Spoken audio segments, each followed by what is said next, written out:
Halo Teknolovers, belum lama ini Menteri Pertahanan Republik Indonesia Prabowo Subianto telah deal dengan pemerintah Jepang dalam melakukan kerjasama di bidang pertahanan. Kerjasama tersebut meliputi jual beli alutsista canggih demi mendukung peningkatan sektor pertahanan wilayah kedua negara. Lantas, apa sajakah yang sudah disepakati dari pertemuan keduanya?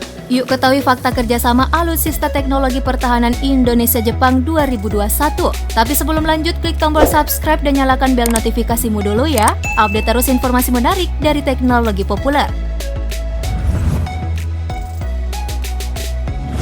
Pemerintah Indonesia dan Jepang resmi menjalin kesepakatan untuk teknologi alutsista. Pertemuan yang digelar pada 30 Maret lalu di Tokyo, Jepang itu bernama 2+2 antara Menteri Luar Negeri Retno Marsudi dan Menteri Pertahanan Prabowo Subianto dengan Menteri Luar Negeri Jepang Toshimitsu Motegi dan Menteri Pertahanan Nobuo Kishi.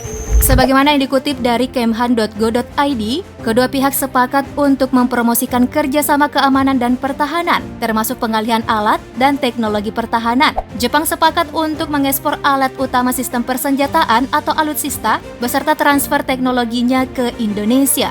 Pada pertemuan itu, membahas sejumlah topik di bidang pertahanan. Nah, salah satu topik yang dibahas adalah soal kebijakan negara tentang modernisasi alutsista Indonesia dan pengembangan industri pertahanan nasional. Tentu saja, untuk mendukung misi tersebut sangat diperlukan membangun jaringan yang lebih luas dan kerjasama internasional dengan negara sahabat, salah satunya adalah Jepang. Pembicaraan terkait industri pertahanan jelas termasuk di dalamnya membahas kerjasama militer, meliputi bidang pendidikan, kunjungan pejabat, serta forum dialog sesuai dengan ruang lingkup nota kerjasama dan pertukaran bidang pertahanan 2015. Dalam serangkaian pertemuan itu, Prabowo mengajak Jepang untuk bisa lebih berperan dalam membantu modernisasi kapasitas pertahanan Indonesia. RI Jepang bahkan tengah menjajaki kerjasama penguatan kapasitas pelatihan bagi personil militer kedua negara. Menteri Pertahanan Jepang mengatakan negaranya sepakat memperkuat kerjasama pertahanan dengan Indonesia sebab menurutnya Indonesia-Jepang memiliki prinsip yang sama, seperti menjunjung nilai demokrasi, penegakan hukum, dan kebebasan berekspresi. Kerjasama ini diharapkan bisa semakin memperkuat relasi kedua negara.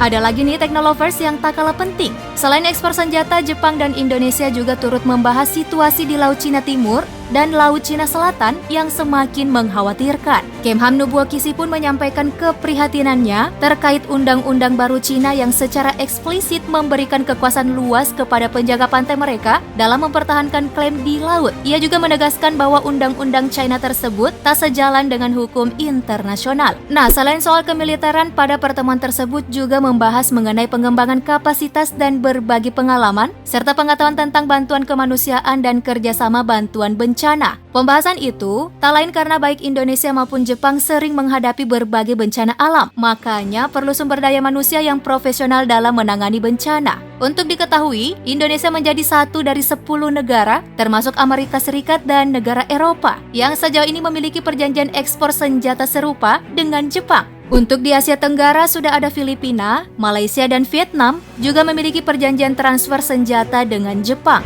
Jepang merupakan mitra dagang terbesar kedua Indonesia dengan total nilai perdagangan 24,3 miliar US dollar, sementara ekspor Indonesia ke Jepang pada tahun 2020 senilai 13,6 miliar US dollar atau bertengger di peringkat 14. Jepang juga adalah investor keempat terbesar di Indonesia. Nah, mengutip laman pindad.com, Duta Besar Indonesia untuk Jepang Yusron Ilza Mahendra mengatakan bahwa Indonesia bisa mendapatkan 3 keuntungan sekaligus lewat kerjasama pertahanan atau ibaratnya buy one get 3. Keuntungannya adalah pertahanan di dalam negeri semakin bagus, diplomasi pertahanan menjadi semakin kuat, dan industri pertahanan bisa meningkatkan perekonomian Indonesia. Selain Jepang, Prabowo juga sempat melakukan kunjungan ke sejumlah negara lainnya dalam kurun waktu 1 pekan terakhir ini, seperti ke Inggris dan Rusia. Kunjungannya ke Inggris dilakukan dalam rangka meningkatkan kerjasama bilateral di bidang pertahanan. Kedua negara sepakat melanjutkan kerjasama pertahanan melalui bidang pendidikan militer dan pengadaan, serta pemeliharaan alutsista. Sementara di Rusia, Prabowo dan Wakil Menteri Pertahanan Rusia membahas pentingnya membangun dan memelihara kerjasama multilateral dalam format pertemuan para Menteri Pertahanan negara-negara anggota ASEAN dan negara-negara partner. Selanjutnya, Nobuo Kishi mengatakan bahwa ia dan Prabowo akan segera merencanakan pertemuan-pertemuan berikutnya terkait realisasi transfer senjata dan teknologi pertahanan lainnya.